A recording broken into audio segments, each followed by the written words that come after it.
Good morning. So for those of you students that are at home currently, I'm going to go ahead and do a little walkthrough video of what it is that you should expect to do today on Wednesday, November 18th for your lesson. So let me go ahead and get this set up here for you. All right.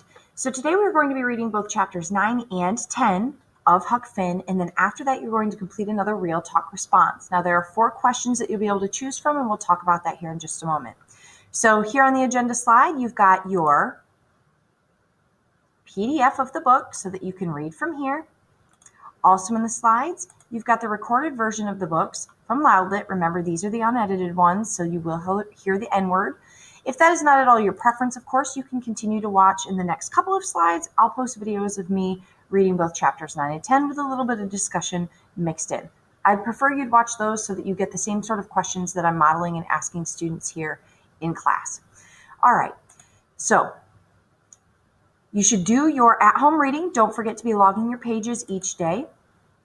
And know that in the next couple of slides, there are going to be some terms that you're going to come into contact with in both chapters 9 and 10.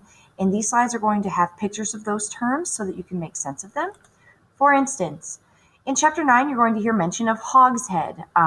Jim and Huck see what could be a large entrance to a cave, and he compares it to a hogshead, which would be a large barrel.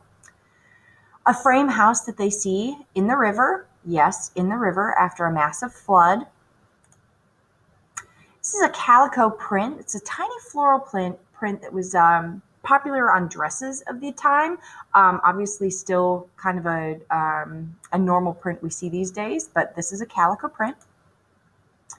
And then this here is a hair trunk.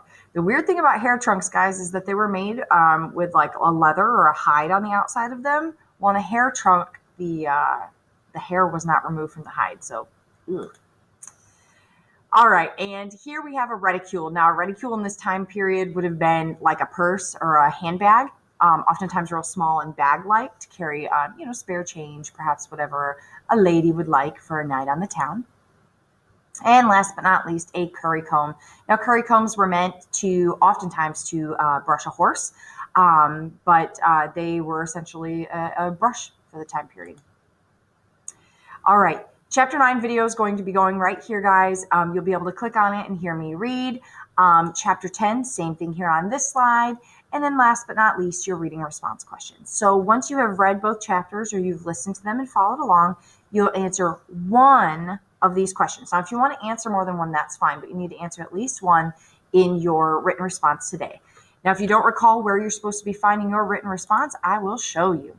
Over here in Schoology, you are going to open up the week 3 folder because that's the week we're in, and you open up text analysis and page numbers. It is in this document, ladies and gentlemen, that you will have to make sure that you're typing in whatever page it is on your book. So if I am going to be I'm reading The Knife of Never Letting Go. If I were to open up to my book, it looks like last night I left off on page 76. So I'm going to note here, all right, today I am on page 76. And then my poem today is going to be